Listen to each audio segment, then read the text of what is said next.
Sobat Negeri Inspirasi, episode kali ini kita akan membahas tentang tata kota.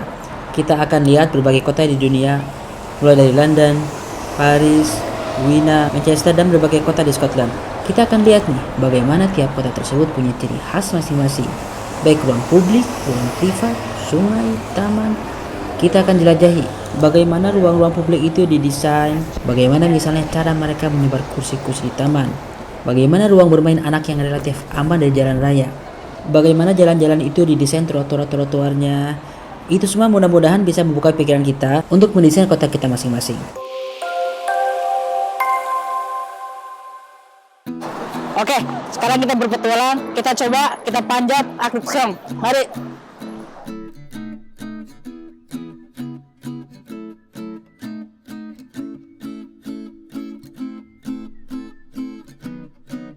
Sobat Negeri Inspirasi, tujuan dari episode ini adalah untuk belajar bahwa jadi pemimpin itu, khususnya pemimpin kota, bukan hanya mikir soal pemilu, bertahan 5 tahun lalu mulai suksesi, tapi soal bagaimana memberikan legacy, warisan kebaikan bagi kotanya, bagi kenyamanan warganya. Gimana caranya? Dengan cara berpikir jauh ke depan, visioner, jangka panjang. Kita lihat perjalanan saya di beberapa kota Eropa ini. Pertama kita bahas Paris. Saya jalan ke atas monumen bersejarah, namanya Arc de Triomphe yang dibangun oleh Napoleon Bonaparte. Dari atas bangunan itu akan terlihat Paris 360 derajat. Sekarang kita akan masuk ke dalamnya, kita ke atas. Tapi perjalanan ke atas itu saya harus menaiki ratusan tangga. Perlu berkeringat, tapi asyik. Sahabat-sahabat, kita jalan ke atas 50 meter. Masih jauh tangganya. Ini jalan satu-satunya untuk menuju puncak di Arc de Triomphe karena nggak ada lift kecuali untuk orang tua dan orang yang cacat. Kita yang muda-muda harus jalan ke atas. Kita lanjut.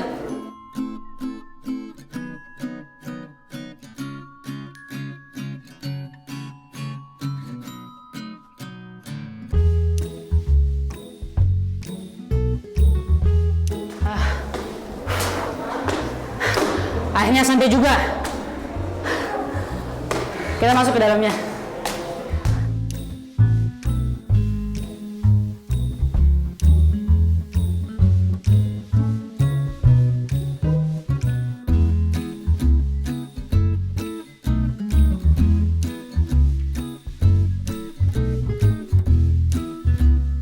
Paris itu dulunya kumuh, berantakan, jalan semrawut, plus wabah mendera karena sanitasi rendah.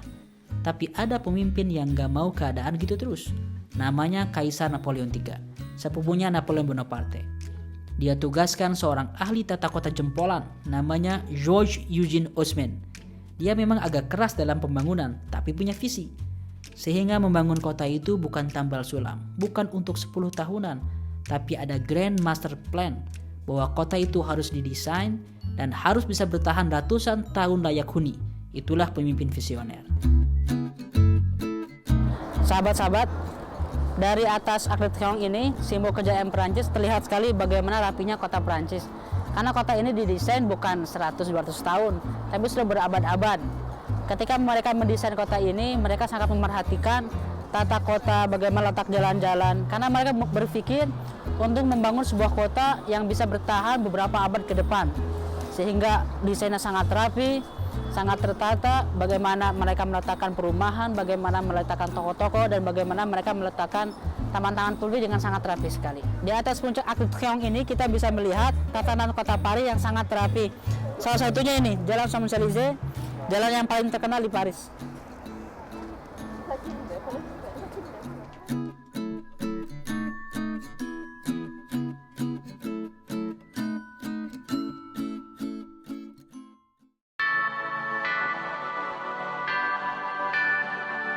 Begitu juga kota-kota di London, sama persis polanya, dipikirkan dengan detail, bagaimana membuat jalan-jalan besar, sistem transportasi masif, kalau suatu hari kota makin padat penduduk.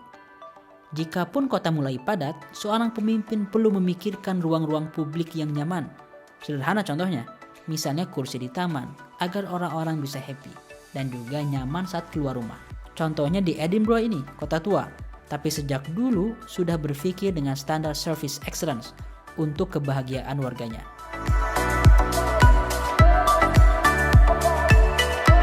Kalau di Wina versi lain lagi, tidak hanya taman, tapi banyak sekali ruang bermain anak. Apalagi sekarang tahu sendiri, makin lama anak-anak makin fokus dengan gadget. Dalam jangka waktu panjang, ini membahayakan generasi.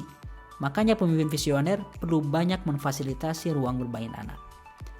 Di Kota Wina ini taman-taman publik juga sangat banyak berserakan di mana-mana. Anak-anak mempunyai tempat bermain, mengekspresikan dirinya seperti yang kita lihat di belakang ini nih. Mereka bebas dari rumah mereka keluar, mereka tidak sulit menemukan tempat-tempat bermain. Dan mudah-mudahan ini makin banyak ada di negeri-negeri kita.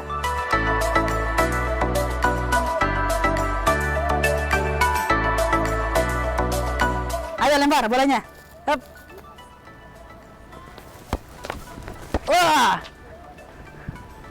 Di kota Bratislava ini kita akan lihat bagaimana kota tua didesain dengan sangat rapi sekali, sehingga kota walaupun kecil tapi menarik banyak turis. Kita lihat, kita ke atas.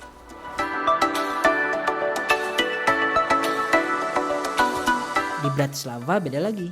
Bagaimana pemimpin punya visi untuk melindungi warganya dengan cara curah hujan yang tinggi itu jangan sampai jadi musibah kota. Coba lihat, salah satu ciri khas kota tua itu seperti di kota Bratislava ini, setiap jalan-jalannya mempunyai saluran air sehingga air kalau ada hujan besar itu tidak tergenang. Sederhana memang bikin jalan yang bisa melawan banjir. Tapi betapa banyak pemimpin di dunia ini yang gak mikirin soal banjir. Lebih baik belusukan dan bagi-bagi sembako untuk boosting citra diri. Padahal curah hujan di daerahnya tinggi dan akhirnya puluhan tahun banjir itu jadi langganan.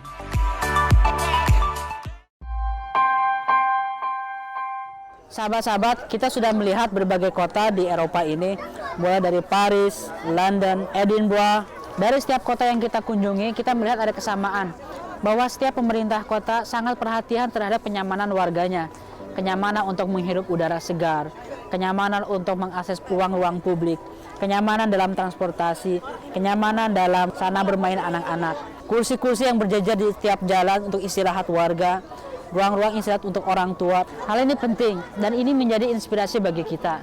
Kita berharap pemerintah-pemerintah di negeri kita masing-masing bisa sangat serius menata kota, karena kita ingin mewariskan bahwa kita hidup sekarang, menata kota hari ini, mereka yang menikmati, dan kita mengatakan kepada mereka, "Nak, kami tidak bisa memberikan apa-apa kecuali kota yang sangat baik untuk kalian tinggali, untuk kalian hidupi." Dan kita berharap ini menjadi inspirasi, menjadi pembuka pikiran kita bahwa kita bisa menata kota yang lebih baik.